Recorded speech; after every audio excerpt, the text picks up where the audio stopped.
Hey guys, welcome back to the shop. This is just a short video. I'm just putting in a diagonal track bar to keep my axle from wandering on the 70 Camaro. Just a short little update. I am in the middle of working on this at the moment for Big Sky Race Week, but kind of short on parts at the moment, waiting on them to show up tomorrow and next week. But I got from Chassis Engineering, I got this diagonal bar kit with weld-in heims. You cut it to fit yourself. So I'm going to go under there and get it mocked up, measured up, and cut this pipe down, get it fit in, and true up that rear axle. Alright, got a quick 9-inch underneath this thing. You can see where they have a track bar on the top of the axle. I don't like those. Makes the axle shift this like this during suspension travel. It might, pulls up and swings down. So anyways, I'm going diagonal.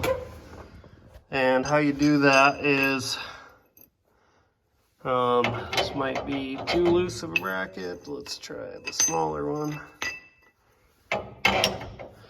How you do that is you put a bracket on the rear lower suspension mount, and then on that corner right there you'd put another one of these like that, and then you just tie a heim joint in between, and your bar will be below your axle shaft, or not your axle shaft but your drive line. So it'll clear, but it'll keep that axle from shifting side to side during suspension travel. So I'll go ahead and get that one bolted up, and then I'll get up there and loosen up that bolt and get this bracket on up there. Then we can get the diagonal bar measured. All right, I went ahead and got this mount attached. So now I just have to measure center of the eyelet to center of the eyelet, and that'll give me my total length, and then I can just do some math and get that bar cut down. All right, so I just measured under the car, center eyelet to center of eyelet. That's 35 inches. So I got this one, this heim joint pretty well centered. Maybe it's in a little further. I might back it out a little bit. And then I'll measure, do some math, figure out where to cut this tube at for this insert and this heim joint. Then we'll go ahead and get it tacked together and set into place. So just doing some math, figuring out this amount, which is equal to roughly where I have this one sitting now, and the total distance, it gets me to 30 1/4 for pipe tube measurement. So I'm going to cut this off, slide that in, and then we'll slip it under and just make sure it's close. We can always adjust it. And then I got to take this and put this in the center or somewhere, probably closer to one end. Probably put it like here. Tack it on.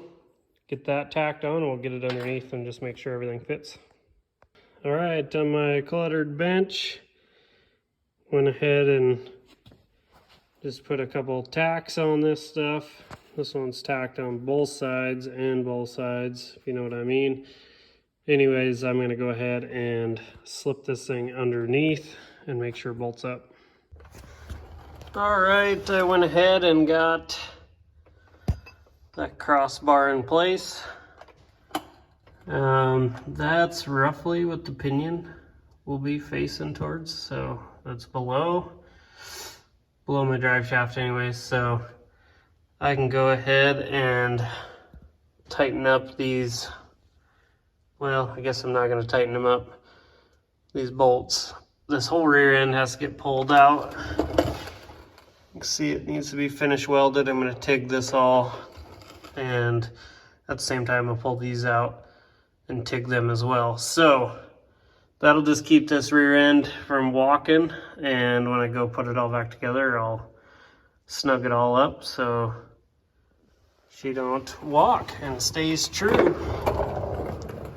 Alright, so that's all I'm doing for this video. Like and subscribe if you guys want to see more of this build along the way. But it's going to be in and out, I'm sure. But I'll be finishing this thing up before that. Thanks.